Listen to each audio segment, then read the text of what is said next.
Welcome to JS Academy. இந்த வீடியோவில் John Dryden's a song for Saint Cecilia's days தான் பார்க்க போகிறோம். வாங்க வீடியோக்குள்ளே போகலாம். John Dryden's a song for Saint Cecilia's day. So அப்போ Dryden a song for Saint Cecilia's டேயில் எதை பற்றி பேசுகிறாங்க அப்படின்னு பார்க்குறதுக்கு முன்னாடி ஜான் ட்ரைடனுடைய ஒரு இன்ட்ரொடக்ஷன் நம்ம பார்க்கலாம். So John Triton he was born on 1631 and died in 1700.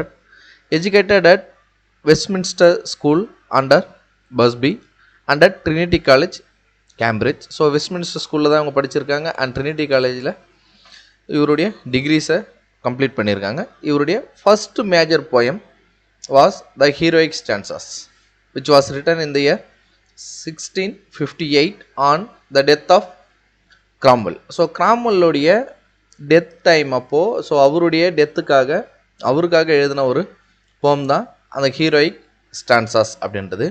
அதுக்கப்புறமா அவங்க கிங்குடைய return he later celebrated the king's return with Astraea Redux and to his sacred majesty. So அப்போது கிங் அகெயின் த்ரோனுக்கு வராங்க. ஸோ அப்போது வரும்போது Astraea Redux and to his sacred majesty அப்படின்ற அந்த ஒர்க்ஸ் எழுதுகிறாங்க. He also published a long poem in quatrains, so Annus Mirabilis, in the year 1667 publish பண்ணியிருக்காங்க. இந்த சேம் இயர் 1667 நமக்கு இங்கிலீஷ் லிட்ரேச்சரில் ஒரு கிரேட் இம்பார்ட்டன்ட் ஒர்க் ஒன்று இருக்குது. ஸோ அது என்ன அப்படின்னு சொல்லிட்டு கீழே கமெண்ட் பண்ணுங்கள். we will discuss about that later. So most of his yearly writing was for theatre and included several rhymed heroic plays. So இவருடைய இயர்லி ரைட்டிங்ஸ் நிறையவே தியேட்டருக்காக தான் இருந்தது. அண்ட் இதில் ரைம்டு ஹீரோயிக் பிளேஸ் நிறைய இவங்க எழுதியிருந்தாங்க. அதில் த இந்தியன் குயின் இந்த இயர் 1664 இதை சர் ராபர்ட் ஹாவர்ட் அவங்க கூட கொலாபரேட் பண்ணி தான் எழுதினாங்க. இஃப் இன்கேஸ் ஜான் ட்ரைடனுடைய த இந்தியன் குயின் எந்த ஆத்தருடைய கொலாபரேஷனில் அவங்க எழுதினாங்க அப்படின்னு சொல்லிட்டு ஒரு கொஷின் ஒன்று வந்தது அப்படின்னா நமக்கு சர் ராபர்ட் ஹவர்ட். ஸோ அவங்க ரெண்டு பேரும் சேர்ந்து தான் அந்த ஒர்க்கை எழுதினாங்க. த இந்தியன் எம்பரர் இந்த இயர் 1665 இதில் ஒரு மெக்சிகன் ரூலர் இருக்காங்க மாண்டிசுமா. ஸோ இவங்க தான் அதோடைய மெயின் சப்ஜெக்ட். ஸோ இப்போ யார் அதில் மெயின் சப்ஜெக்ட் யாரை சுற்றி அந்த கதை நடக்கும் அப்படின்னு சொல்லிட்டு பார்த்தீங்கன்னா மாண்டிசுமா இவங்கள தான் மெயின் சப்ஜெக்டாக வச்சு த இந்தியன் எம்பரரை எழுதியிருப்பாங்க. அடுத்தது டெரானிக் லவ் இந்த year 1669 and the conquest of Granada in 2 parts in the year 1670. And then he also wrote comedies. இவர் ஹீரோயிக் பிளேசஸ் மட்டும் இல்லை, கொஞ்சம் காமெடிஸும் எழுதியிருக்காரு. அதில் important one the wild கேலண்ட் in the year 1663, the rival ladies in the year 1664, Sir Martin Marel in the year 1667. இந்த work பார்த்தீங்கன்னா in collaboration with Duke of Newcastle. So again இங்கே 1667 நமக்கு வந்திருக்கு. ஸோ லாஸ்ட் பாயிண்ட்லேயும் நான் சொன்னேன் 1667 இங்கிலீஷ் லிட்ரேச்சரில் ஒரு முக்கியமான ஒரு இயர் அது. ஸோ அந்த டைமில் ஒரு ஒர்க் ஒன்று பப்ளிஷ் ஆச்சு. அது என்னன்னு சொல்லிட்டு சொல்லுங்கள் பார்ப்போம். அண்ட் தென் இந்த மார்டின் மாரலை அவங்க டியூக் ஆஃப் நியூ காசல் அவங்க கூட சேர்ந்து தான் இந்த ஒர்க்கை கொலாபரேட் பண்ணி எழுதியிருக்காங்க. And evenings love 1668. அதுக்கப்புறமா இவர் ஷேக்ஸ்பியரோட த டெம்பஸ்ட்டை அடாப்ட் பண்ணுறாங்க. ஸோ அகைன் இவர் இன்னொரு இடத்துலையும் ஷேக்ஸ்பியருடைய இன்னொரு ஒர்க் அடாப்ட் பண்ணுவார். அது என்னன்னு சொல்லிட்டு நெக்ஸ்ட் பார்ப்போம். ஸோ அப்போது radical adaptation of the Tempest in the year 1667 with Davenant. So அப்போது ஷேக்ஸ்பியருடைய தி டெம்பஸ்ட்டை அவர் அடாப்ட் பண்ணார். யார் கூட சேர்ந்து with whom he adapted Shakespeare's Tempest அப்படின்னா தி ஆவனண்ட். ஓகேங்களா? So and then his tragic comedies secret love இந்த year 1667, marriage a la mode 1672, assignation இந்த சேம் இயர் 1672. ஸோ இவர் செகண்ட் அடாப்டேஷன் பண்ணுறாரு. ஷேக்ஸ்பியருடைய ட்ராய்லன்ஸ் அண்ட் கிரிசைடாவை செகண்ட் அடாப்டேஷன் பண்ணுறாரு. ஸோ முன்னாடி ஏற்கனவே ஒரு ஒர்க் அடாப்ட் பண்ணிடுறது. இப்போ செகண்டாக ஷேக்ஸ்பியருடைய ட்ராய்லன்ஸ் அண்ட் கிரிசைடாவை அடாப்ட் பண்ணுறாங்க. ஸோ அப்போ இந்த ட்ராய்லன்ஸ் அண்ட் கிரிசைடாவை அடாப்ட் பண்ணும்போது வேறு யாரு கூடயும் கொலாபரேட் பண்ணல. இந்த year 1679. So and then in 1668 he became as a poet laureate and historiographer royal in 1670s இவங்க இருக்காங்க. அண்ட் இவங்களுடைய மேஜர் கிரிட்டிக்கல் ஒர்க்ஸ் என்னென்ன, he is a critic also. So ஒரு ரொம்ப இம்பார்ட்டண்டான ஒரு கிரிட்டிக் இங்கிலீஷ் லிட்ரேச்சரில், and otherwise known as father of English critic also. So அப்போது இவருடைய கிரிட்டிக்கல் ஒர்க்கில் இம்பார்ட்டன்ட் ஒர்க்ஸ் என்னென்ன அப்படின்னா, of dramatic poesy in the year 1668, a defense of an essay the same year 1668, preface to an evening's love in the year 1671, of heroic plays in the year 1672, heads of an answer. இந்த answer இவர் யாருக்கு கொடுக்குறாங்க அப்படின்னா ரைமர். So அவங்களுக்கு கொடுக்குறாங்க. இது எப்போ compile பண்ணாங்கன்னா 1677, but it was published in 1711. Okay. So the grounds of criticism in tragedy prefix to preface to Troilus and Cressida. So the grounds of criticism in tragedy. அப்போது இந்த ஒர்க்கை இவங்க எதில் வைக்கிறாங்க அப்படின்னு சொல்லிட்டு பார்த்தீங்கன்னாக்கா, prefixed to preface to Troilus and Cressida. So அப்போ ட்ராய்லஸ் அண்ட் கிரிசைடாவுக்கு ஒரு ப்ரிஃபேஸ் ஒன்று எழுதியிருப்பாங்க. ட்ராய்லஸ் அண்ட் கிரிசைடாவை அடாப்ட் பண்ணது 1679. ஸோ அப்போ அந்த 1679 ட்ராய்லஸ் அண்ட் கிரிசைடாவுக்கு ஒரு ப்ரிஃபேஸ் ஒன்று எழுதியிருப்பாங்க இல்லையா. ஸோ அந்த ப்ரிஃபேஸுக்கும் முன்னாடி இதை வைக்கிறாங்க. என்ன, the grounds of criticism in tragedy அப்படின்றத இந்த இயர் 1679. அதாவது Aurangzeb was his best rhymed heroic play which was written in the year 1675. And so ட்ரைடனுடைய மோஸ்ட் ஆஃப் த கிரிட்டிசிசம் எதை சுற்றி தான் இருந்தது, யாரை பற்றி தான் இருந்தது அப்படின்னா, எலிசபெத்தன் ப்ரிடிசஸர். ஸோ அப்போது அதில் யார் யார் வருவானா, ஷேக்ஸ்பியர், ஜான்சன், ஃப்ளெச்சர், இவங்க எல்லாருமே வருவாங்க. என்னதான் ஷேக்ஸ்பியர், ஜான்சன், ஃப்ளெச்சர் எல்லாரும் இவருக்கு வந்து ஒரு ஹீரோ ஐகானிக்காக இருந்தாலும், when it comes to criticism அவர் யாருமே விட்டு வச்சதில்லை. இவர் யாருக்குமே விதிவிலக்கும் இல்லை.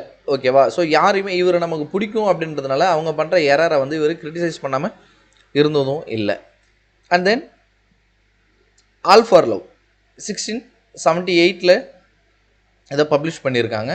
And he was represented as Bayes in rehearsal by Buckingham. So பக்கிங்ஹாமுடைய தி ரிஹர்சல் அப்படின்னு சொல்லிட்டு ஒரு இம்பார்ட்டன்ட் பீஸ், ஒரு ஒர்க் ஒன்று இருக்குது. ஸோ அந்த ஒர்க்கில் ஒரு ட்ரைடனை பயஸ் அப்படின்ற அந்த ஒரு கேரக்டர் மூலிமா ரெப்ரசன்ட் பண்ணுறாங்க. ஸோ இவர் தான் கிரிட்டிசைஸ் பண்ணுறதுல இவர் விதிவிலக்கு இல்லை அப்படின்னு சொல்லிட்டு சொன்னோம்ல. ஸோ அப்போ அந்த விதிவிலக்கு இல்லாததுனால தான் இவருக்கு பக்கிங்ஹாமோடைய ரிஹர்சல்லாம் இவர் பயங்கரமாக ட்ரைடனை வந்து கிரிட்டிசைஸ் பண்ணுற அளவுக்கு ஆகுது. ஸோ அதுக்கப்புறமா ராச்செஸ்டரை வந்து பார்த்திங்கனாக்கா 1679 ட்ரைடனை ஃபிசிக்கலாகவே அசால்ட் பண்ணுறாங்க. ஸோ அதுக்கு அந்த ஃபிசிக்கல் அசால்டேஷனுக்கு மெயின் ரீசனாக ஒரு தூண்டுதலாக, ஒரு உந்துதலாக யார் இருந்தாங்க அப்படின்னு சொல்கிறதுனா ராச்செஸ்டர். ஸோ ஒரு அப்போ லிட்ரரி கெரியரில் ட்ரைடனுக்கு யார் தான் வந்து பரம எதிரி அப்படின்னு பார்த்தீங்கன்னாக்கா ஷேட்வெல். ஓகே. ஸோ அவரை அட்டாக் பண்ணுற மாதிரி தான் மேக்ஃப்ளக்னோ அப்படின்ற ஒர்க் எழுதியிருப்பாங்க இந்த year 1676, but it was published in 1682.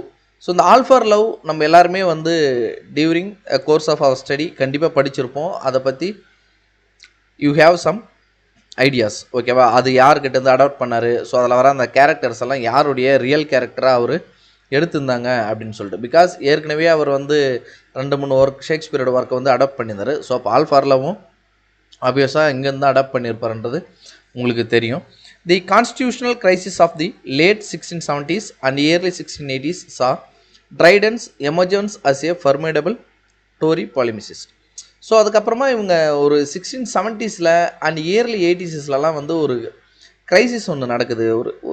ஒரு ரிலீஜியஸ் கிரைசிஸ் இல்லை ஒரு பொலிட்டிக்கல் கிரைசிஸ் வந்து பார்த்தீங்கன்னா ஒன்று நடக்குது. ஸோ அப்போது ட்ரைடன் வந்து என்னவா எமர்ஜென்ஸ் ஆகிறாரு அப்படின்னா ஃபர்மிடபிள் டாரி பாலிமிசிஸ்ட். ஸோ அப்போது எங்கே 2 பார்ட்டிஸ் இருந்ததில்ல, விக்ஸ் அண்ட் டோரிஸ். ஓகேவா. ஸோ இந்த சப்போர்ட்டர் ஆஃப் பார்லிமெண்ட் அண்ட் இந்த மாதிரி 2 குரூப் இருந்ததில்ல, விக்ஸ் அண்ட் டோரிஸ்ன்னு சொல்லிட்டு. ஸோ ஒருத்தவங்க பார்லிமெண்ட்டை சப்போர்ட் பண்ணுவாங்க, இன்னொருத்தவங்க வந்து பார்த்தீங்கன்னா சப்போர்ட் பண்ண மாட்டாங்க இல்லை. ஸோ டோரிஸ் தான் வந்து பார்த்தீங்கன்னாக்கா சப்போர்ட்டர்ஸ் ஆஃப் பார்லிமெண்ட். விக்ஸ் வந்து அகெயின்ஸ்ட் த பார்லிமெண்ட், அவங்க வந்து நிறைய கொஷின்ஸ் யூஸ் பண்ணுவாங்க. ஸோ அப்போது இவர் அந்த டாரி பாலிமிசிஸ்டாக இவங்க இருக்காங்க. His contribution to the political debate included place. So இவருக்கு நிறைய பொலிட்டிக்கல் டிபேட்டில் இவங்க கலந்துறாங்க. அப்போது டாரி பாலிமிசிஸ்டாக இவர் இருந்தார் அப்படின்னா கண்டிப்பாக he has some political influences, அவர் பொலிட்டிக்கல்லையும் இருக்கார். அப்போது பொலிட்டிக்கல் டிபேட்ஸ் நிறையா வந்து எழுதியிருக்கிறாங்க. அது இவரோட பிளேவில் நிறைய இடத்துல இன்க்ளூட் ஆகியிருக்கு. So such places are the Spanish Friar இந்த year 1680 and the Duke of Guise 1682ல் ரிட்டன் வித் லீ. ஓகேவா. தி ஒபாரட்டிக் அல்பியன் அண்ட் அல்பானியஸ் இந்த இயர் 1685. ஸோ இவர் சட்டைர்ஸ் நிறைய எழுதியிருக்காங்க. ஹிஸ் செலிப்ரேட்டட் சட்டைர்ஸ் ஆர் அப்சலாம் அண்ட் அகிட்டோபிள் இந்த இயர் 1681. இது கண்டிப்பாக இதுவுமே வந்து ஒரு பொலிட்டிக்கல் சட்டையர் தான். த அப்சலாம் அண்ட் அகிட்டோபிள் அப்படின்றது இந்த year 1681 and the Medal 1682. So and the second part of Absalom and அகிட்டோபிளை வந்து நேஷனல் டேட் வந்து எழுதுகிறாங்க. அதுக்கு இவர் he contributed some number of lines the second part of Absalom and Akhtapal which was published in the year 1682. Okay, and then his interest in religion was also heightened at this time. So in Religio Laici அப்படின்ற ஒர்க்கை 1682 எழுதுறாங்க.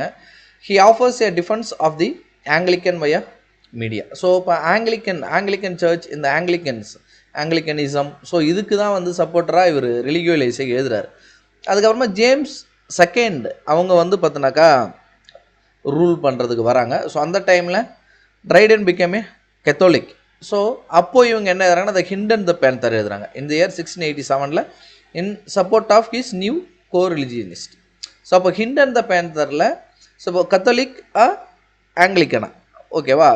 இவர் கத்தோலிக்கு support பண்ணி தான் எழுதுறாரு. ஏன்னா இப்போது அவர் Catholic தானே வந்துட்டார் after reign of James two வந்து பார்த்தீங்கன்னா ரூல் பண்ணுறதுக்கு வரும்போது இவங்க கத்தோலிக்காக மாறிட்டாங்க. அப்போது த ஹிண்டன் த பேந்தர் எழுதுறாங்க in support of his new co religionist இந்த இயர் 1687.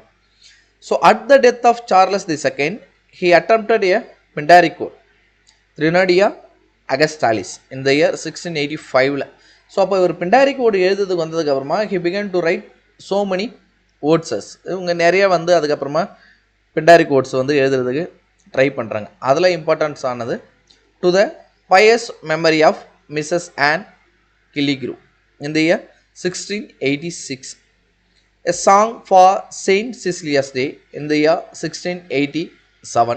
So நமக்கு கொடுத்துருக்க அந்த ஒரு particular portion a song for Saint Cecilia's Day தான் ஓகேவா in the year 1687 and word on the death of Mr. Henry Purcell in the year 1696.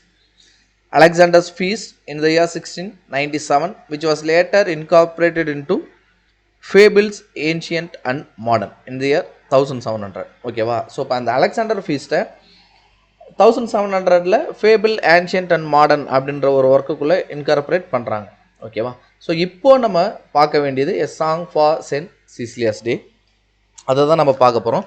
வாங்க போம்குள்ளே போகலாம். A song for Saint Cecilia's day which was written November 22nd in the year 1687. ஓகேவா. So அப்போ 1687 November 22 send சிசிலியஸ் டேவை celebrate பண்ணுறாங்க. So அப்போ அந்த டைமில் தான் இவங்க சென்ட் சிசிலியாவுக்காக ஒரு சாங் ஒரு வேர்டு மாதிரி ஒரு எழுதுகிறாங்க. ஓகேவா. ஸோ இப்போ போயமை பார்க்கலாம். From harmony from heavenly harmony this universal frame began. So இப்போ from harmony from heavenly harmony this universal frame began அப்படின்னா ஸோ இப்போது டெட்டு பேப்பர் 1 அந்த பாஸ் பண்ணவங்க தான் நம்ம யூஜிடிஆர் எழுத முடியும். ஸோ அப்போ நீங்கள் டெட் 1 நீங்கள் அந்த படிச்சுட்டு இப்போ நீங்கள் வந்திருந்தீங்க அப்படின்னு சொல்லிட்டு பார்த்தோன்னா நாமும் இங்கிலீஷ் அண்ட் சோஷியல் சயின்ஸை நம்ம சூஸ் பண்ணியிருப்போம். இப்போ இந்த இங்கிலீஷ் அண்ட் சோஷியல் சயின்ஸஸை நீங்கள் சூஸ் பண்ணியிருக்க போகிறோம். அப்போ சோஷியல் சயின்ஸ் வரும்பொழுது நீங்கள் இந்த அண்டம் இதை பற்றியெல்லாம் நம்ம படிக்கும்போது பெருவெடிப்பு கொள்கைன்னு சொல்லிட்டு நம்ம ஒன்று படிப்போம். ஸோ இந்த உலகம் ஒரு பர்ஸ்ட் ஆச்சு, ஒரு பெரு வெடிப்பு ஒன்று ஏற்பட்டது. ஸோ அந்த பெரு வெடிப்பில் ஏற்படுறதுக்கு அப்புறம் தான் இந்த உலகம் வந்து உருவாந்தது, உயிர்கள் தோன்றுச்சு அப்படின்னு சொல்லிட்டு பார்ப்போம். அப்போது from harmony from heavenly harmony the universal frame begin. ஒரு டப்புன்னு இப்படி வெடிச்சதில்ல, அப்போ ஒரு சவுண்டு ஒன்று கிரியேட் ஆச்சுல்ல.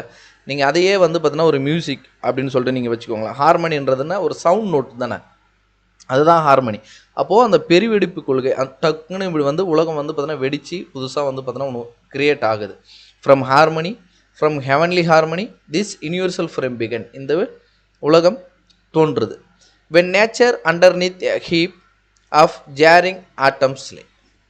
ஸோ அப்போ ஜேரிங் அப்படின்றது என்ன அப்படின்னா, ஃபார் எக்ஸாம்பிள் இப்போ கூட ரீசெண்டாக நாசா வந்து சம் பிக்சர்ஸை வந்து பார்த்தோன்னா நம்மளுக்கு வெளியிட்டாங்க. ஒரு செலஸ்டியல் பாடிஸஸ் எல்லாம் எப்படி இருக்குது, ஸோ இந்த உலகத்தில் மேலே யூனிவர்ஸ் எப்படி இருக்குது அப்படின்னு சொல்லிட்டு. அப்போது இல்லை நீங்கள் அந்த கிராவிட்டி மூவி நீங்கள் பார்த்துருந்தாலும் உங்களுக்கு தெரியும், அந்த நிறையா வந்து பார்ட்டிகல்ஸ் மேலே வந்து பார்த்தோன்னா அங்கங்கே சுற்றிக்கிட்டே இருக்கும். அது ஒரு ஸ்டேபிளாக நிற்காது.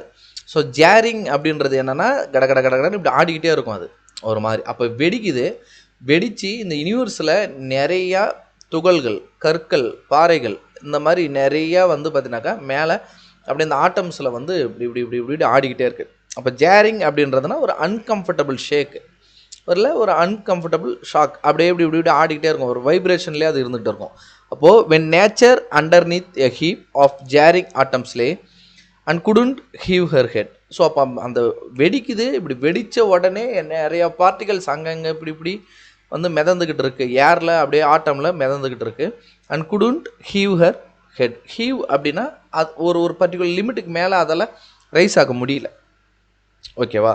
ஸோ அங்கேயே தான் இருக்குது, ஒரு ஒரு ஒரு ஒரு ஒரு குறிப்பிட்ட அளவு தான் ஒரு கிரேட் எஃபோர்ட் அதால் எடுக்க முடியுமே தவிர கம்ப்ளீட்டாக அதில் மேலே எழும்ப முடியாது. And couldn't heave her head, the tuneful voice was heard from high, arise you more than ten. So அப்போ அந்த டைமில் ஸோ அப்போ அந்த ஹார்மனி மூலிமா அந்த உலகம் வந்து பார்த்தீங்கன்னா ஃபஸ்ட்டு வந்து பார்த்தீங்கன்னா க்ரியேட் ஆகுது, தோன்றுவிக்குது. ஸோ அப்போது ஒரு tuneful voice was heard from high, arise you more than ten. So அப்போது ஒரு வாய்ஸ் ஒன்று வந்து பார்த்தீங்கன்னா மேலேருந்து நம்ம கேட்குது, arise you more than dead. So அப்போது அந்த ஒரு வாய்ஸ் வந்து பார்த்தோன்னா ஒன்று நம்மளுக்கு கேட்குது. இப்போ ஃபார் எக்ஸாம்பிள் நம்ம ஏதோ ஒரு பிரமிச்சு போயிட்டு அப்படியே ஸ்டன்னாகி நிற்போம், அப்படியே ஒரு நம்புடு ஸ்டேஜில், ஒரு மறுத்து போன ஸ்டேஜில் நம்ம நிற்போம் அப்படின்னா டக்குன்னு நம்மளுக்கு ஒரு வாய்ஸ் கேட்டால் நம்ம இப்படி திடுக்கிட்டு எழுந்திருப்போம்ல. ஸோ அந்த மாதிரி arise you more than dead, ஒரு ஒரு ஒரு it's like more than dead, ஒரு இறந்து போன நிலையை விட ஒரு மேன்மையான ஒரு நிலை, அதோட மேலோங்கின ஒரு நிலை. அப்போது அந்த வாய்ஸ் நீ கேட்ட அப்படின்னாக்கா உன்னை அந்த ஒரு இறந்து போனதை விடவும் மேலோங்கிய ஒரு நிலையில் நீங்கள் இருந்தீங்க அப்படின்னா அப்போ எந்த அளவுக்கு ஒரு ஆப்சன்ட் மைண்டடாக நம்ம இருப்போம்னு பார்த்துக்கோங்க. ஸோ அதிலிருந்து நம்மளை எழுப்புது அந்த voice. The tuneful voice was heard from high, arise you more than dead. So அப்போது இறந்ததை விட மேலோங்கிய நிலையிலேருந்து நம்மளை எழுப்புது. Then cold and hot and moist and dry in order to their station leap and music's power obey. So இப்போது இந்த வெடிச்சது, இப்போ வெடித்த உடனே கண்டிப்பாக அது எல்லாமே வந்து பார்த்தீங்கன்னா ஒரு ஹாட்டாக தான் இருந்துருக்கும் அங்கங்கே, ஓகேவா. ஸோ அதுக்கப்புறமா அது எல்லாமே தணிஞ்சு இருந்திருக்கும், கொஞ்சம் கோல்டாக இருந்திருக்கும். அண்ட் மாய்ஸ்சர்ஸ் அப்படின்னா என்ன, ஒரு கொஞ்சம் லைட்டாக அந்த ஈரப்பதம், ஈரமாக இருக்கிறது நான் மாய்ஸ்ட் அண்ட் ட்ரை. அப்போது நீங்கள் இந்த யூனிவர்ஸை நீங்கள் எடுத்து பாருங்கள், we have golden parts like இந்த அண்டார்டிக் இதெல்லாமே நீங்கள் எடுத்து பாருங்களேன். ஸோ பனி பிரதேசங்கள், கோல்ட் பார்ட்டும் கிடைக்கிது. ஹாட் சில இடத்துல வந்து பார்த்தீங்கன்னா இந்த எரிமலைகள், வேல்கனோ இந்த மாதிரி நிறையா வந்து பார்த்தீங்கன்னா நமக்கு இருக்குது. ஸோ அப்போ ஹாட்டும் இருக்குது. மாய்ஸ்ட், ஸோ லைக் என்ன சொல்கிறது, ஒரு நீங்கள் இந்த ஃபார் எக்ஸாம்பிள் இப்போ இந்த கொடைக்கானல் போகிறது இல்லை மூணார் போகிறது இந்த மாதிரி பிளேசஸ் நீங்கள் போனாலும் யூ கேன் ஃபீல் சம் மாய்ஸ்சர்ஸ், அப்படியே லைட்டாக ஒரு ட்ரிஸ்லிங்காக ஒரு அந்த மாதிரி மூடியாக, ஸோ அந்த மாதிரி ஒன்று. அது ட்ரை டெசர்ட் ஏரியாஸ். ஸோ இது எல்லாமே வந்து பார்த்தினாக்கா கிரியேட் ஆச்சு இன் order to their station leap and music's power ஓபே. So இது அப்போது இது எல்லாத்தையுமே வந்து ஒரு சிங்கிள் திங் வந்து ஒருங்கிணைக்க முடியும், அது எல்லாத்தையும் அண்டர் த கண்ட்ரோல் ஒரு சென்டர் ஆஃப் யூனிவர்ஸாக ஒன்றால் எடுத்துகிட்டு வந்த முடியும் அப்படின்னு சொல்ல போதுனா it's just because of music. In order to their stations leap and music's power obey from harmony, from heavenly harmony this universal frame began. So அப்போது இந்த யூனிவர்சல் ஃப்ரேம் அந்த மலைகளாக இருக்கட்டும், கடல்களாக இருக்கட்டும், பாலைவனமாக இருக்கட்டும், இல்லை பனிப்பிரதேசங்களாக இருக்கட்டும், இது எல்லாமே எதுலேருந்து தான் உருவாச்சுன்னா ஹெவன்லி ஹார்மனி. ஸோ அந்த ஒரு மியூசிக், அந்த ஒரு சவுண்ட், அந்த ஒரு வாய்ஸ் உங்களுக்கு மேலே அந்த கேட்டதில்லை. ஃபஸ்ட்டு பெருவெடிப்பு கொள்கை ஏற்படுது, டக்குன்னு இப்படி வெடிக்குது. ஸோ ஜேரிங் ஆட்டம்ஸ் எல்லாம் க்ரியேட் ஆகுது. ஸோ அதுக்கப்புறமா ஒரு வாய்ஸ் ஒன்று கேட்டதில்லை, ஹெவன்லி ஹார்மனி ஒன்று உங்களுக்கு கேட்டதில்லை. ஸோ அதை கேட்டப்போ இது எல்லாமே அங்கங்கே அப்படியே ஸ்டேபிளாக அது தன்னுடைய இயற்கை எழிலில் வந்து நிற்குது. So all the compass of the notes it ran the diapason closing full in man. So அப்போ டயாபசன் அப்படின்றது என்னென்னா ஒரு ஒரு ஒரு அது இட்ஸ் ஒரு 8th நோட் அது.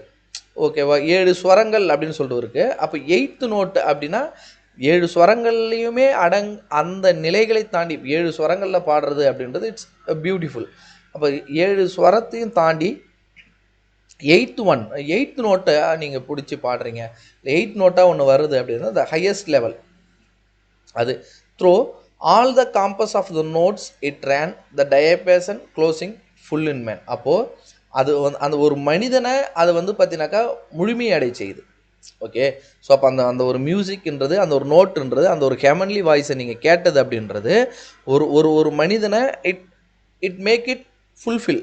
ஒரு க்ளோசிங் மேனாக, ஒரு முழுமை அடைந்த ஒரு மனிதனாக அந்த ஒரு டயபேசன் பார்த்தீங்கன்னா மாற்றுது. Diapason closing full in man. ஓகேவா? So and then second stanza, what passion cannot music raise and quell. So இங்கே மியூசிக்கால் ஏதோ ஒரு உணர்வை தூண்டவோ இல்லை ஏதோ ஒரு உணர்வை அந்த தூண்டல்லேருந்து நிறுத்தவோ, ரைஸ் அண்ட் குவெல். குவெல் அப்படின்றது என்னது? புட் அண்ட் எண்ட், அதுக்கு ஒரு முடிவுக்கு கொண்டு வருது. ரைஸ் அப்படின்றது அவங்கள அந்த ஒரு உணர்வை மேலோங்க செய்வது. அப்போது what passion cannot music raise and quell. மியூசிக்கால் ஏதோ ஒரு உணர்வை மேலோங்க செய்யாமலோ இல்லை ஏதோ ஒரு உணர்வை, இப்போ சோகமாக நீங்கள் இருக்கிறீங்க அப்படின்னா உங்களை ஹாப்பியாக கொண்டு வர முடியுது, அதுதான் குவெல். அப்போ உங்கள் சோகத்துக்கு ஒரு முடிவு கொண்டு வர்றது. அப்போது மியூசிக்கால் அது முடியும். ஒரு இல்லாத ஒரு உணர்வை உருவாக்க முடியும், இருக்கிற ஒரு உணர்வை எண்டுக்கு கொண்டு வரவும் முடியும் மியூசிக்கால். When Jubal struck the corded shell. So Jubal அவங்க தான் பார்த்தீங்கன்னா he was believe to be the inventor of music. இசை அப்படின்றத ஒன்று அவர் தான் உருவாக்கினார் அப்படின்ற மாதிரி பிலீவ் பண்ணுறாங்க. So when Jubal struck the corded shell his listening brethren stood around. So brethren அப்படின்றது brothers, it's in the plural form. So அப்போது ஜூபால் பார்த்தீங்கன்னாக்கா அந்த கார்டட் ஷெல்லை இப்படி ஸ்ட்ரக் பண்ணுறாரு, அப்படி என்ன பண்ணுறது, ப்ளே பண்ணுறாரு. அப்போது his listening brethren stood around and wondering on their faces fell to worship that celestial sound. So அப்போ செலஸ்டியல் சவுண்டுன்றது இங்கே செலஸ்டியல் பாடிஸ்ன்னு சொல்லுவோம். செலஸ்டியல் பாடிஸ் அப்படின்றது இட்ஸ் லைக் ஒரு பியூர் சோல்ஸஸ் இல்லை ஒரு ஏஞ்சலிக் ஸ்பிரிட், இந்த மாதிரி இருக்கிறது ஒரு செலஸ்டியல் பாடிஸ்ன்னு சொல்லுவோம்.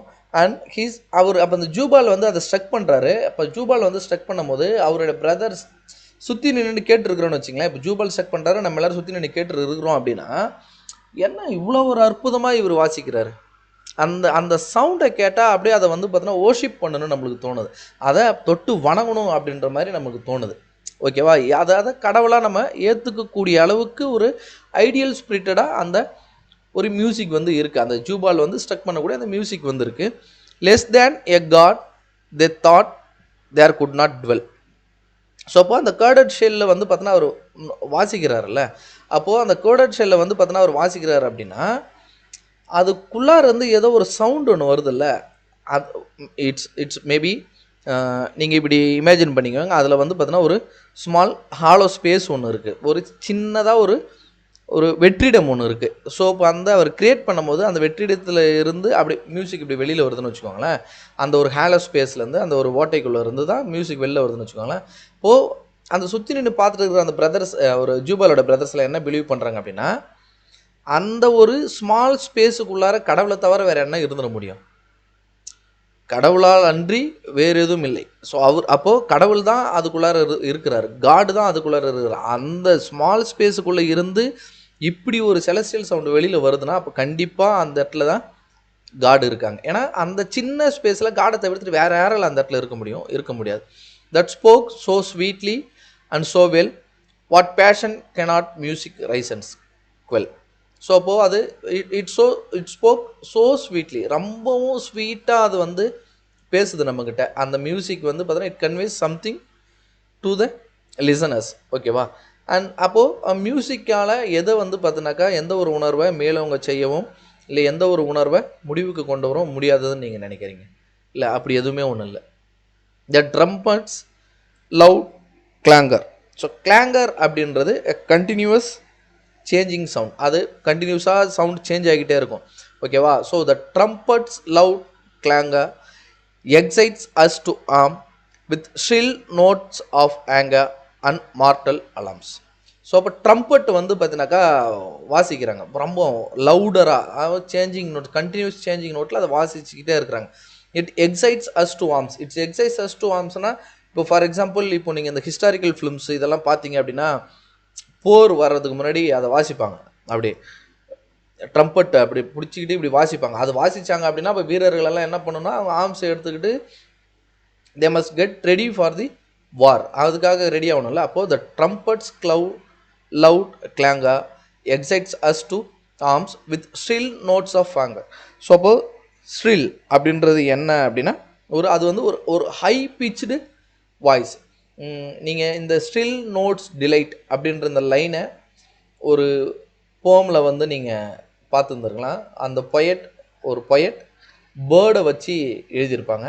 அது இந்த ஸ்ட்ரில் நோட்ஸ் டிலைட் அப்படின்றத நீங்கள் எந்த இடத்துல படிச்சிருக்கீங்க அப்படின்றது உங்களுக்கு ஞாபகம் வந்துச்சுன்னா அப்படின்னா கீழே கமெண்ட்டில் சொல்லுங்கள், நம்ம பார்ப்போம் அது என்னன்னு சொல்லிட்டு.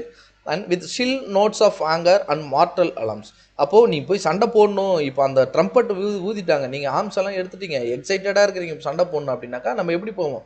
ஒரு ஆங்கராக அந்த எதிர்க்கு வர ஆப்போனண்ட்டை நம்ம மேலே இருக்கிற எல்லா ஆங்கரும், நம்மக்கிட்ட இருக்கிற எல்லா ஆங்கரையும் அந்த எதிரிக்கிட்ட தான் நம்ம காமிப்போம். அப்போது அண்ட் மார்டல் அலார்ம்ஸ். மார்டல் அப்படி இம்மார்டல் அப்படின்னா இட்ஸ் எவர் லாஸ்டிங், அது இருந்துக்கிட்டே இருக்கக்கூடிய ஒன்று. இப்போ மார்டல் அப்படின்னாக்கா ஒன்று அவன் இறக்க போகிறான் இல்லை நான் இறக்க போகிறேன், இது it's a sign of mortality.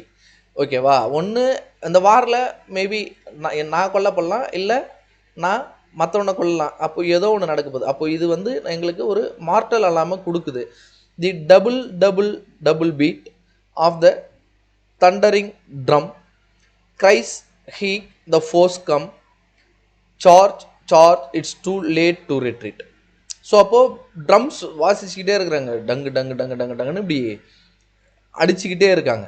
So அப்போ டங்கு டங்கு டங்கு டங்குன்னு இப்படி அடிச்சுக்கிட்டே இருக்கும்பொழுது அந்த அப்படியே தண்டர் இடிக்கிற மாதிரி கேட்குது அந்த ட்ரம் சவுண்ட்ஸு. இட்ஸ் லைக் நீங்கள் இந்த பாகுபலி படத்தில் அவர் ராணா வந்து அவரு வந்து பார்த்தீங்கன்னாக்கா அந்த த்ரோனுக்கு வர போகும்போது அவர் பேசுவார். அப்படி பேசும்பொழுது கீழே இருக்கிறவங்க வந்து அந்த ட்ரம் சவுண்ட்ஸ். ஆனால் இவர் பிரபாஷ் வந்து பாகுபலியாகிய நான் அப்படின்னு சொல்லும் பொழுது அந்த ட்ரம் சவுண்ட்ஸ் அப்படியே பார்த்தீங்கன்னா அந்த இடமே அதிரும் இல்லை, நம்ம இமேஜின் பண்ணிக்கலாம். அப்போது தண்டரிங் ட்ரம்ஸ், அந்த அவ்வளோ ட்ரம்ஸ் அப்படி அடிக்கும் போது அப்படியே இடிக்கிற மாதிரி அதெல்லாமே கேட்குது. The double beat of the thundering drum cries he the force come. So அப்போ அது வந்து நம்மளுக்கு எண்ணத்தை வந்து அது நம்ம சொன்னதுன்னா எதிரி வந்துட்டான், ஃபோர்ஸ் எனிமீஸ் வந்து பார்த்தோன்னா வந்துட்டாங்க, கிட்ட வந்துட்டாங்க, சார்ஜ் அவனை அட்டாக் பண்ணுங்க. It's too late to retreat அப்படின்னா என்ன? பின்வாங்குதல், வித்ட்ரா பண்ணுறது. ஸோ அவங்க ரொம்ப நம்மளுக்கு க்ளோஸர் வந்துட்டாங்க, இதுக்கப்புறம் போர்லேருந்து நம்மளால பின்வாங்கிறது என்பது முடியாத ஒரு காரியம். ஸோ அப்போ நீங்கள் என்ன பண்ணுங்கள், நீங்கள் போர் புரியுங்க, நீங்கள் it's too late to retreat, நம்மளால் வந்து பின்வாங்க முடியாது, இது ரொம்ப காலம் கடந்து விட்டது. ஸோ இந்த ட்ரம் பக்கத்தில் வந்து பார்த்தோன்னா 30 அப்படின்னு சொல்லிட்டு இருக்குது. It's nothing but it's A 30th line. ஓகேவா? ஸோ அது ஒவ்வொரு இடத்துலையும் இட்ஸ் 10th 20th 30th இந்த மாதிரி வந்துட்டு இருக்கும். ஸோ அப்படி வந்ததில் ஒன்று தான் அது அந்த 30 அப்படின்றது. Don't confuse about that. Okay, so moving on to next answer. The soft complaining flute in dying notes discover the woes of hopeless lovers whose dirge is whispered by warbling lute. அப்போது த soft complaining ஃப்ளூட்னாலுமே நம்மளுக்கு நல்லாவே தெரியும், அது it makes us mesmerising, நம்மளை வந்து அப்படியே மதிமயங்க செய்யும். அது ஃப்ளூட்டோட சவுண்டு ரொம்ப இனிமையாக இருக்கும்ல. ஸோ இந்த soft complaining flute in dying notes அப்படின்னா அது அப்படியே நம்ம உயிரையே வந்து எடுத்துரும், அந்த அளவுக்கான ஒரு சாஃப்டான அந்த நோட்ஸ் வந்து பார்த்தீங்கன்னா வருது. அப்போ இந்த நோட்ஸ், அந்த soft dying notes of the flute வந்து என்னத்தை டிஸ்கவர் பண்ணுது அப்படின்னா the woes of hopeless lover. Woes அப்படின்னா ஒரு கிரேட் சாரோவில் ஒருத்தர் இருக்கிறாரு ஆஃப் ஹோப்லெஸ் லவர். அப்போ கண்டிப்பாக அவன் சோகத்தில் தான் இருக்கிறான் அப்படின்னு பார்த்தினாக்கா அவருக்கு வந்து பார்த்தினாக்கா ஒரு நம்பிக்கை இல்லை, நம்மளோட லேடி லவ் நம்மக்கிட்ட தான் வருவாங்க அப்படின்ற ஒரு நம்பிக்கையே இல்லை. அப்போது அவர் ஒரு எக்ஸ்ட்ரீம் பெயினில், எக்ஸ்ட்ரீம் சாரோவில் அவர் இருக்கிறாரு. The woes of hopeless lovers whose dirge is whispered by the warbling lute. ஓகேவா? ஸோ அப்போது அவர் அந்த டர்ஜ் அப்படின்றது என்ன அப்படின்னாக்கா ஒரு லேமெண்டேஷன், ஒருத்தவங்களோட டெத்தில் போயிட்டு நம்ம ஃபார் எக்ஸாம்பிள் இந்த ஒப்பாரின்னு சொல்லுவோம்ல, ஸோ ஒப்பாரின்றது என்ன, இறந்து போன ஒருத்தவங்களை பற்றி நம்ம பேசிக்கிட்டே அழகிறது. நான் இப்படி பண்ணேன், இது பண்ணேன், அது பண்ணேன். ஸோ இந்த மாதிரி நம்ம பேசிக்கிட்டே அழகிறது தான் டர்ஜ் அப்படின்றது. The woes of hopeless lovers whose dirge is whispered by the warbling lute.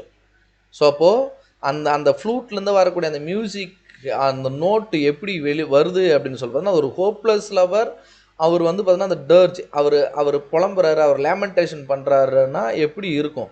So அந்த மாதிரி அந்த மியூசிக் வந்து பார்த்தீங்கன்னா வருது நமக்கு. ஓகேவா. ஸோ ஒரு லேமெண்டேஷனாக அந்த மியூசிக் நமக்கு வருது. வேர்பிளிங் அப்படின்றது என்ன, வேர்பிளிங் லூட் அப்படின்னு இருக்குல்ல, வேர்பிளிங் அப்படின்றது என்ன அப்படின்னாங்க, sing softly.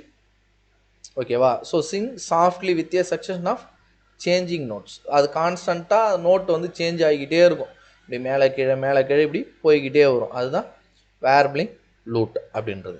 So and then sharp violins proclaim. So ப்ரொக்ளைம்ன்றது என்ன, அனௌன்ஸ் பப்ளிக்கலி இல்லை அனௌன்ஸ் அஃபிஷியலி.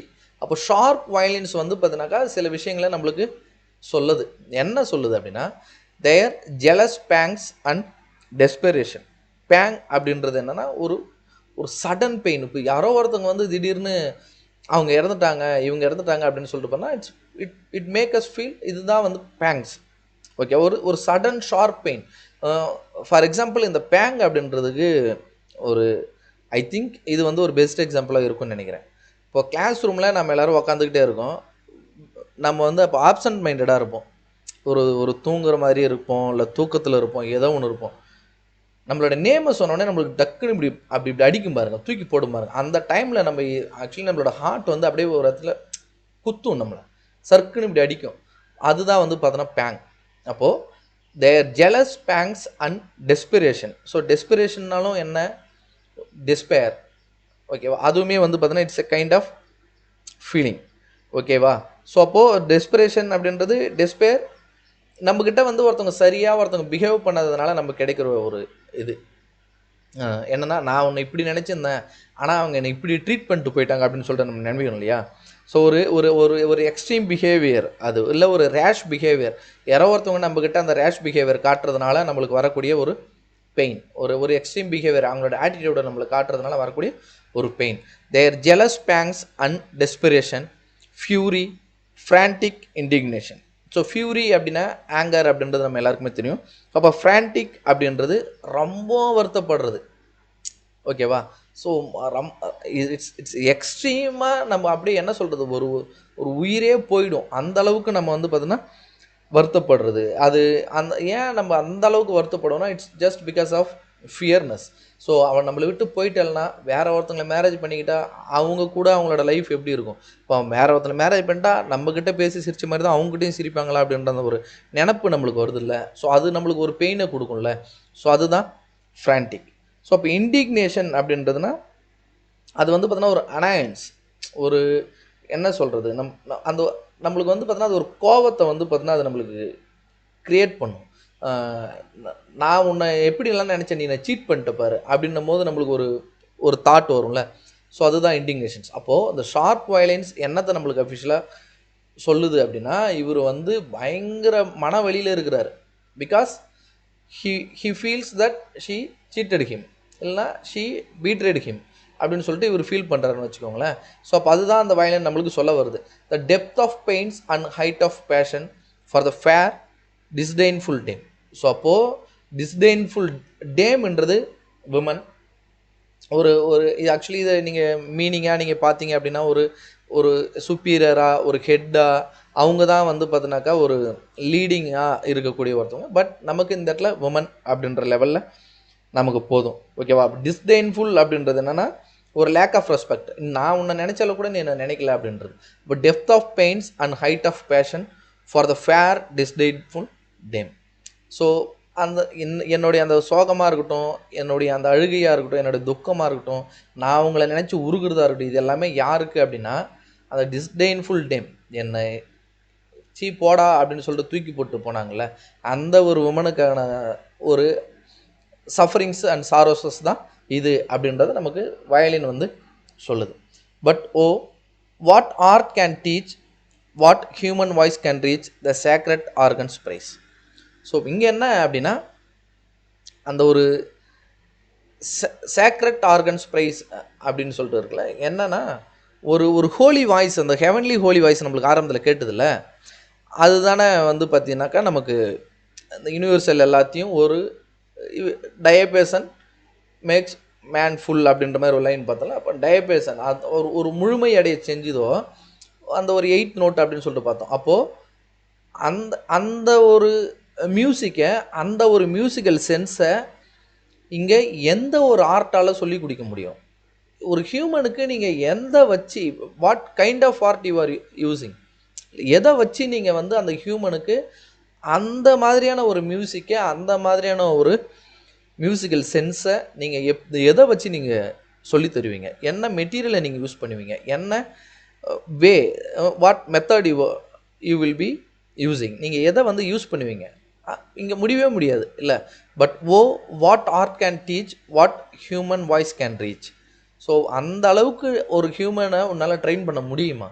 த sacred organs praise, notes inspiring holy love. So அப்போ அந்த அவங்க பாடுறாங்கல்ல, அந்த ஒரு ஹெவன்லி வாய்ஸ் ஒன்று கேட்டதில்ல. ஸோ அது எல்லாமே வந்து அந்த ஒவ்வொரு நோட்டுமே வந்து பார்த்தீங்கன்னாக்கா ஒவ்வொருத்தங்களையும் இன்ஸ்பயர் பண்ணுது, அவங்களுக்குள்ளார ஒரு ஹோலினஸை க்ரியேட் பண்ணுது, அவங்களுக்குள்ளார ஒரு லவ்வை க்ரியேட் பண்ணுது. ஓகேவா? Notes that wing their heavenly ways to mend the choirs above. Choirs அப்படின்னா like a group of singers.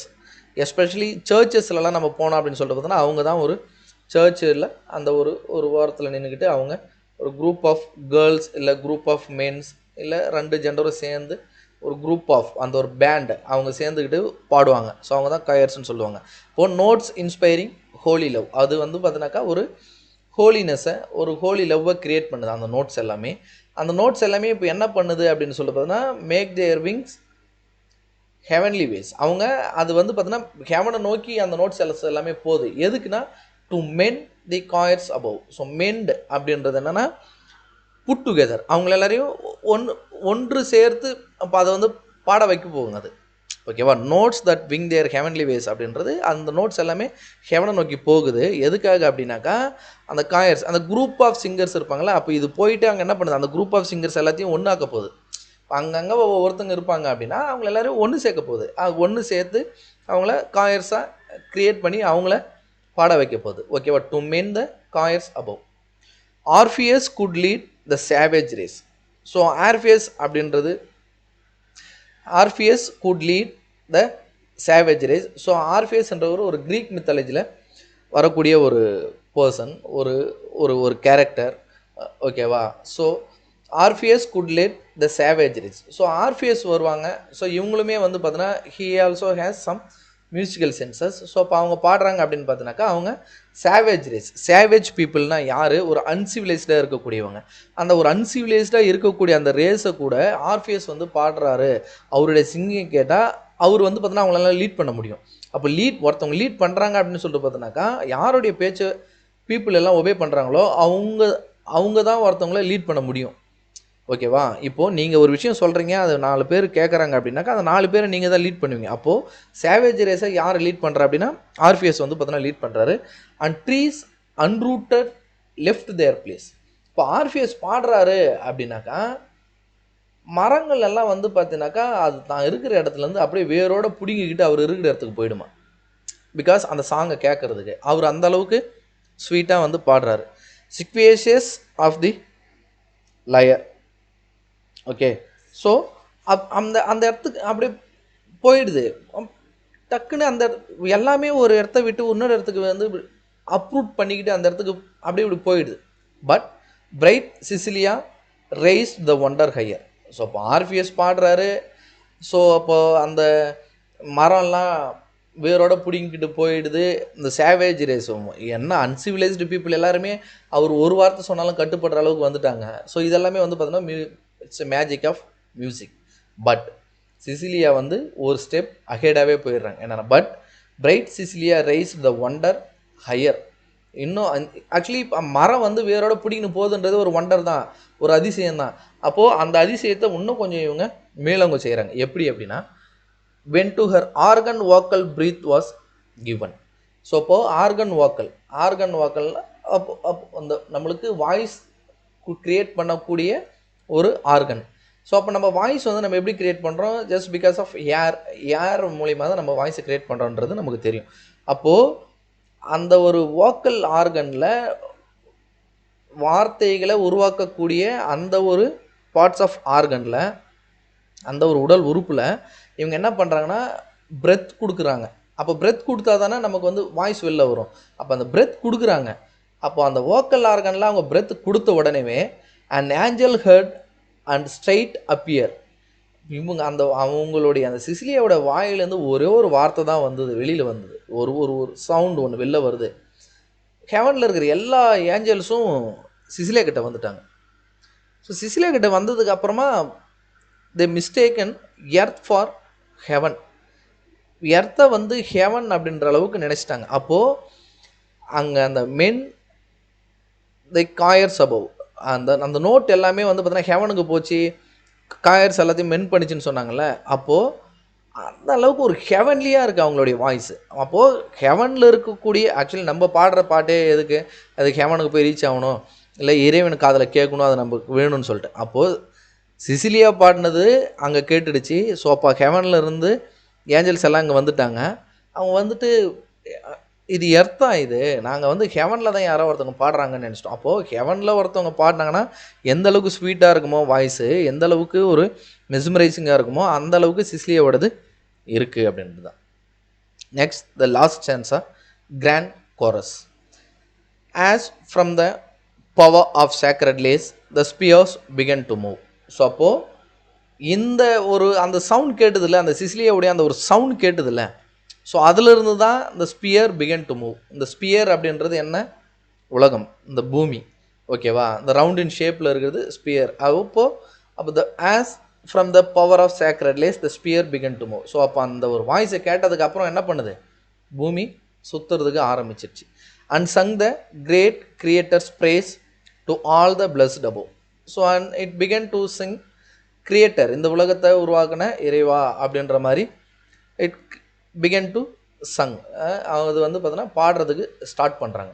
And sung the great creator's praise to all the blessed above. All the blessed above அப்படின்றது என்னன்னா, blessed once தான் ஹெவனுக்கு போவாங்க. அப்போது அந்த இந்த இந்த creator sung the great creator's praise to all the blessed above. அப்போது இந்த உலகத்தை உருவாக்குன இறைவா அப்படின்ற மாதிரி அவரை ப்ரைஸ் பண்ணியும், அண்ட் அந்த ஹெவனில் மேலே இருக்காங்கல்ல மற்றவங்க எல்லாருமே, அந்த ஏஞ்சலிக் ஸ்பிரிட்ஸஸ்ஸு, இல்லை கடவுளுடைய தூதவர்கள், இல்லை கடவுளுக்கு ஊழியம் பண்ணுறவங்க, இந்த மாதிரி இருக்காங்கல்ல. ஸோ அவங்கள எல்லாருமே நம்ம ப்ரைஸ் பண்ணியும் அந்த சாங்ஸ் வந்து பார்த்தினாக்கா பாடிக்கிட்டு இருக்காங்க. And sung the great creator's praise to all the blessed above. So when the last and dreadful hour this crumbling pageant shall devour, the trumpet shall be head on high, the dead shall live, the living die, and music shall untune the sky. So அப்போ next பாருங்க. So when the last and dreadful hour. So கடைசியாக dreadful hour, ஒரு ஒரு கடைசி நிமிடம் அப்படின்னு வச்சுக்கோங்களேன். This crumbling pageant shall devour, the trumpet shall be heard on high. So அப்போ அந்த ஒருத்தருடைய அந்த ஒரு லாஸ்ட் மினிட் ஆஃப் லைஃப்பில், இல்லை கடைசி அந்த ஒரு மணி நேரத்தில் இந்த ட்ரம்பட் வந்து பார்த்தீங்கன்னா என்ன பண்ணுன்னா, it's shell B head on high. ரொம்ப அளவுக்கு அதிகமாக நமக்கு வந்து பார்த்தீங்கன்னா ரொம்ப லவுடராக நமக்கு வந்து கேட்கும். The dead shall live, the living die. அப்போது அந்த மியூசிக், அந்த ட்ரம்பட்டோடைய அந்த மியூசிக்கை நம்ம கேட்கும்போது இங்கே பாருங்கள், the dead shall live, the living die. The dead shall live அப்படின்னா இறந்து போனவங்களுக்கு கூட உயிர் வந்துடும் அந்த ஒரு சவுண்டை கேட்டால், அந்த ஒரு வாய்ஸை கேட்டால். யாரோடது? சிசிலியாவோடது. ஓகேவா? அந்த ஒரு மியூசிக் நோட்டை கேட்டாக்கா இறந்து போனவங்க கூட உயிராக வந்துடுவாங்க. இப்போது த லிவிங் டை அப்படின்னா உயிராக இருக்கிறவங்க இறந்து போவாங்க. உயிராக இருக்கிறவங்க இறந்து போவாங்க அப்படின்றது நம்ம டைரெக்டாக it's don't compare it ads to death, அது கூட நீங்கள் கம்பேர் பண்ணாதீங்க. பட் த லிவிங் டை அப்படின்றது என்ன அப்படின்னா, ஃபார் எக்ஸாம்பிள் இப்போ ஒரு ஓவர் எக்ஸாக்ரேஷனில் நம்ம சொல்லுவோம், உயிரோட என்னை கொண்டுட்டு, அப்படி அதை கேட்கும் போது என் உயிரே என்கிட்ட இல்லை அப்படின்னு சொல்லிட்டு பேசுவோம். ஸோ இந்த இடத்துல அந்த சென்ஸ் தான். ஸோ அப்போது த டெட் ஷெல் லிவ், இறந்தவங்க உயிரோட வந்துடுவாங்க, உயிரோட இருக்கிறவங்க இறந்து போகிற அளவுக்கு மெஸ்மரைஸ் ஆகிடுவாங்க. And music shall untune the sky. So இப்போ அன்டியூன் அப்படின்றது என்னென்னா நாட் டியூன்டு சொல்லிட்டு ஒரு மீனிங் இருக்குது. இன்னொரு மீனிங் டியூன் பண்ணுறது. இப்போ டியூன் பண்ணுறது அப்படின்னா என்ன, அதை ஒழுங்குபடுத்துறது, முறைப்படுத்துறது தான் டியூன். அந்த பையன் கொஞ்சம் சரியில்லை, அவனை கொஞ்சம் டியூன் பண்ண தான் அடங்கும். அப்போ டியூன் பண்ணோன்னா அவனை கொஞ்சம் நம்ம நெறிப்படுத்தணும். அப்போது and music shall untune the sky. அப்போ மியூசிக் ஷெல் அன்டியூன் த ஸ்கைனா music shall tune the sky. அது வந்து பார்த்தினாக்கா அப்போது அந்த ஸ்கையை அது டியூன் பண்ண போகுது, அந்த ஒரு மியூசிக் அப்படின்றது தான். ஓகேவா? That's all for today and this poem is all about this content. And சேனலை சப்ஸ்கிரைப் பண்ணுங்கள், ஃப்ரெண்ட்ஸுக்கு ஷேர் பண்ணுங்கள். தேங்க்ஸ் ஃபார் வாட்சிங்.